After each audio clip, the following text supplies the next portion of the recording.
এসো ছোট্ট বন্ধুরা, আমরা কিভাবে একটা নৌকা বানাতে পারি। বাচ্চারা যেভাবে সহজে নিতে পারবে সেইভাবেই আমরা সহজে কিভাবে নৌকা বানাবো তার একটা মেজারমেন্ট আইডিয়া আমাদের সুন্দর করে তুলে নিতে হবে।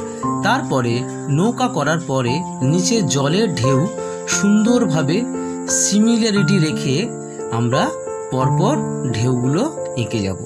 আগে রঙের কথা চিন্তা করলে হবে না, প্রথমত আমাদের নজর দিতে হবে ড্রয়িংয়ে। ড্রয়িং পারফেকশন হলে তবেই কিন্তু কালারের ভ্যালুটা ভ্যারি করে। আগে আমরা সুন্দর করে ড্রয়িংটা করে নেওয়ার চেষ্টা করব।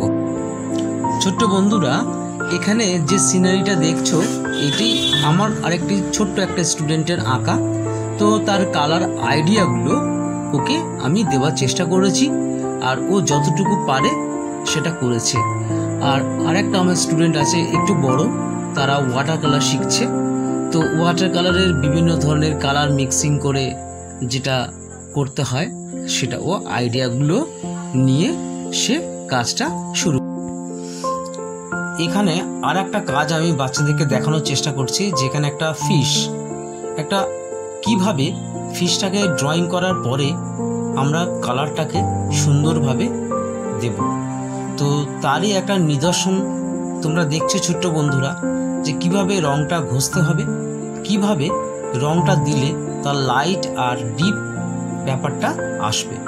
তো এখানে দুটো কালারের ভ্যারিয়েশন দিয়ে আমি মাছটাকে দেখানোর চেষ্টা করছি যে একেবারে রংটা টানলে হবে না। তো ধাপে ধাপে আমরা যেমন পেন্সিল ড্রয়িং করি, মানে লাইট করে ডিপ করে, তো সেইভাবেও আমরা যদি কালার মেজারমেন্টটাও যদি আমরা সঠিকভাবে করতে পারি, তাহলে যে মাছের যে ভলিউম আছে সেই মাছের ভলিউমটাও আমরা বুঝতে পারবো।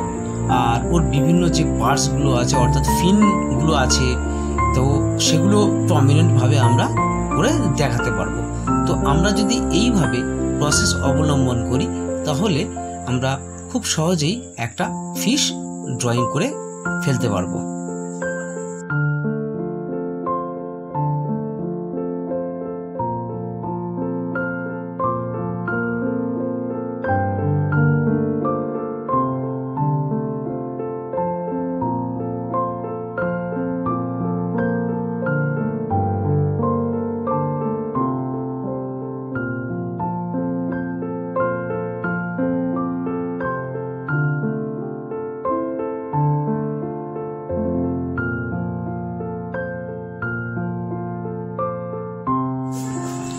এই আঁকাটা যে দেখছো ছোট্ট বন্ধুরা, তো আমারই একটা বড় স্টুডেন্টের করা। তো সে ওয়াটার কালার শিখছে প্রথম আমার কাছে। তো সে এটাকে কিভাবে প্রমিনেন্ট করে বার করতে হয় তার যে বেসিক আইডিয়াগুলো, সেই বেসিক আইডিয়াগুলো আমি এদের মধ্যে দেওয়ার চেষ্টা করছি, যে কিভাবে খুব সহজেই স্ট্রোক দিয়ে কালার ভ্যারিয়েশন দিয়ে এটাকে প্রমিনেন্ট করে বার করা যায়।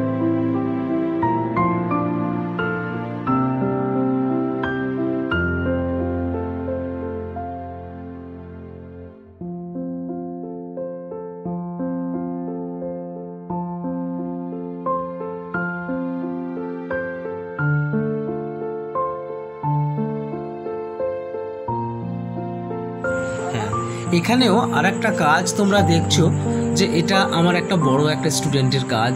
তো তার যে কালার টোনাল ভ্যারিয়েশন আছে, যে নিচের দিকে ডিপ হয়, উপরের দিকে লাইট হয়। তো নিচের দিকে যে ডিপ কালার সেটা হচ্ছে ভিরিডিয়ান গ্রিন, স্যাপ গ্রিন বা ব্লু দিয়ে বা ব্রাউন দিয়ে সেই রঙগুলোকে মিক্সিং করে এখানে আমি দেওয়ার চেষ্টা করেছি। তো ডাইরেক্ট কোনো কালার না ব্যবহার করে কোনো একটা রঙের সাথে, সাপোর্টিং কোনো একটা রঙের সাথে আমরা যদি মিশিয়ে কাজটা করতে পারি, তাহলে কাজটার মধ্যে যে গ্লজিনেস সেটা কিন্তু বজায় থাকবে।